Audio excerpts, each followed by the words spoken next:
Kažu istraživanja da gotovo trećina ukupnog internet protoka se troši na društvene mreže, a kako pokrenuti turbine društvenih mreža i na koji način najbolje iskoristiti ovaj resurs. Danas razgovaramo sa našim gostom ovoga jutra, Milojem Sekulićem, internet konsultantom i jednim od utemeljivača i PR struke u Srbiji. Dobro jutro, dobrodošli. Da prevedemo mi malo na srpski. Hvala na pozivu, dobro jutro. Odnosi s javnošću putem interneta. Odnosi s javnošću, odnosi s javnostima. Jednostavno mogućnost da doprete do velikog broja ljudi, da li je čaša polupuna ili poluprazna. Evo, konačno smo prošle godine prešli tih famoznih 50% internet penetracije, odnosno to je procenat stanovništva nekog prostora jedne države koje koristi internet aktivno.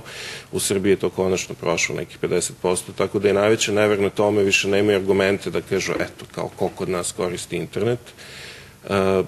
I kada je bilo 10% i kada je bilo 15% internet penetracije, vi ste mogli da dođete putem online kanala do neke vaše ciljne javnosti.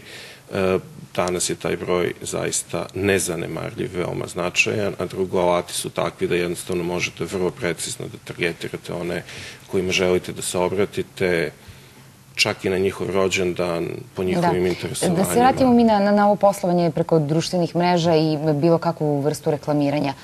Samo u toku 2013. više od polovine kompanija u Americi našle kupce preko Facebooka, na primer. I sad samo taj podatak dovoljno govori mnogo u stvari koliko su te društvene mreže jake. Kakva je situacija kod nas? Društvene mreže u suštini postoje od kad postoji čovečanstvo. Mislim, ova kompanija u kojoj radite je vaša društvena mreža. Naš razred iz osnovne ili srednje škole je naša društvena mreža. Svako selo u Šumadiji je neka društvena mreža. Ono što je tehnologija omogućila su u stvari alati za društvene mreže. Kod nas su najpopularniji Facebook, Twitter, YouTube. Ne znam, manje je poznato da je drugi najčešće korišćeni pretraživač na svetu, u stvari pretraživač na YouTube. Prvi je naravno Google, drugo je neko pretraživanje na YouTube.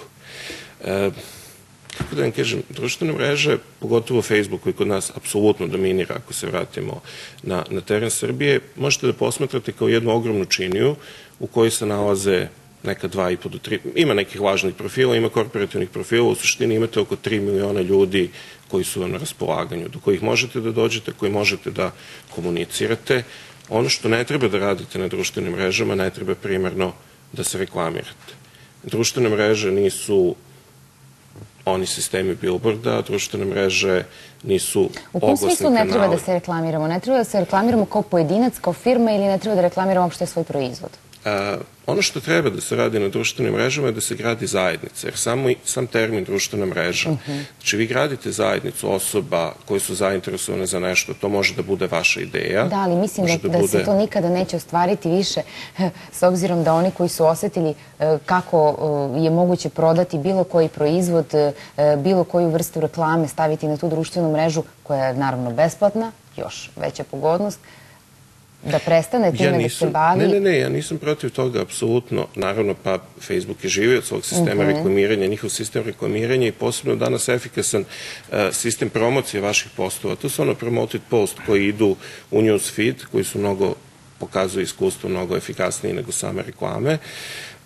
Jednostavno omogućavaju da vi dođete do onih koji su vam zanimljivi.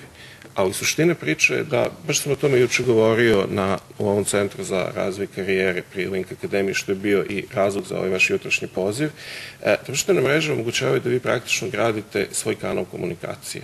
Da jedna kompanija, jedan brend na društvenoj mreži izgrade svoju zajednicu, da izgrade kao da imate svoju radio stanicu, kao da imate neki miks radio stanice, vaših novina i TV kanala.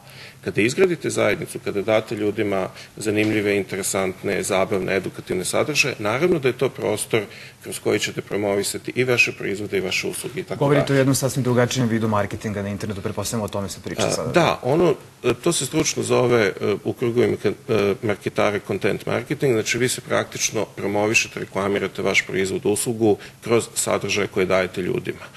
Ako ste neko ko ima neke veze sa zdravstvom, šta god, onda ćete dati određene savete, preporuke, na kraju krajeva i upozorenja, ne samo za zdrav život.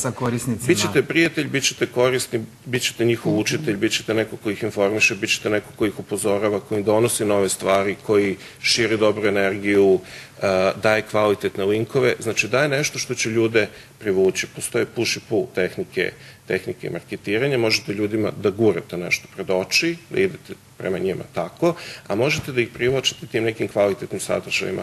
Pa na kraju krajeva, zašto ljudi gledaju vašu televiziju?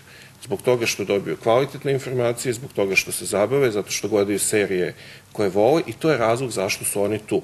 Kada to izgradite, kada imate publicitet, kada imate ljude koji vas gledaju, onda možete da budete prostor za emitovanje oglasa, je li tako? Isti sistem je na društvenim mrežama i to je ono što ne treba da se zaboravi. Dobro, šta je najveći problem u upotrebi društvenih mreža kada pričamo o ovoj temi? Dakle, to zadiranje neku privatnost, pa mnogi izbegavaju? Pa, kako da vam kažem, jedan put kada ste otvorili nalog na društvenim mrežama, uopšte kada ste pristupili internetu, ne morate da budete na društvenim mrežama, pošto nas prate i kada smo van njih, onda jednostavno možete da dignete ruke od privatnosti, da se pomerite s tim i kažete ok, toga jednostavno nema. Od nas zavisi koliko ćemo i kakvih podataka davati o sebi. Mislim da je vrlo bitno, a ja kao teča dve tinejdžerke i tekako razmišljam o tome, a to je pitanje bezbednosti i tog nekog sigurnog ponašanja na internetu, pa samim tim i na društvenim mrežama. Nisu društvene mreže same po sebi loše i sve ove situacije, svi ovi incidenti, razni pedofili i tako dalje. Jednostavno se malo suviše opustimo i možda nemamo dovoljno informacije koliko svake informacije koju dajemo o sebi, na primjer, evo, sjajan primjer, sezona godišnjih odmora. Vidjet ćete koliko će vaših prijatelja napisati u sledećih 15 dana sam na odmoru, u sledećih 2 nedelje me nema. O tome smo mi pričali i prošle godine i u proteklom periodu. Naravno, ne objavljivati takve stvari. Sjajna informacija za one koji bi posetili vaš stan, vi niste tu. A vrlo lako ukrstiti podatke, ko ste vi, gde živite, naći vas po čekiranju na Foursquare i tako dalje. Pričali smo o tome kako velike kompanije se reklamiraju taj poseban vid marketinga. Kako pojedinci mogu da iskoriste društvene mreže za svoju promociju i za nešto što oni rade konkretno? Naprimjer, promovišu se da su najbolji za određenu poziciju u firmi. Pa na isti način, da vam kažem, ajde, ako govorimo konkretno o zapošljavanju, vi imate posebne društvene mreže, kod nas je najpoznatiji LinkedIn, koji služe da se profesionalci u određenim oblastima predstave. Vi tu stavljate svoju biografiju, informacije o sebi, ljudi s kojima ste radili i vaši bivši poslodavci vas preporučili, vas kude i tako dalje. Znači, to su mesta gde može da se... I HR službe to vrlo koriste. A s druge strane, svaka informacija koju stavljate o sebi na društvenim mrežama, od fotografije, ovakvih ili neovakvih informacija gde idete i tako dalje, može da se pretraži i da se jednostavno sazna dosta toga o vama. To može da se koristi u sasvim ok svrhe. Naravno, opet tu imamo tu priču o zadiranju privatnosti. Jedan moj prijatelj je doživao da ga pitaju što je programer, a izvini, ti nemaš problem da sediš i da čukaš 7-8 sati dnevno, ne bole te leđa i tako dalje.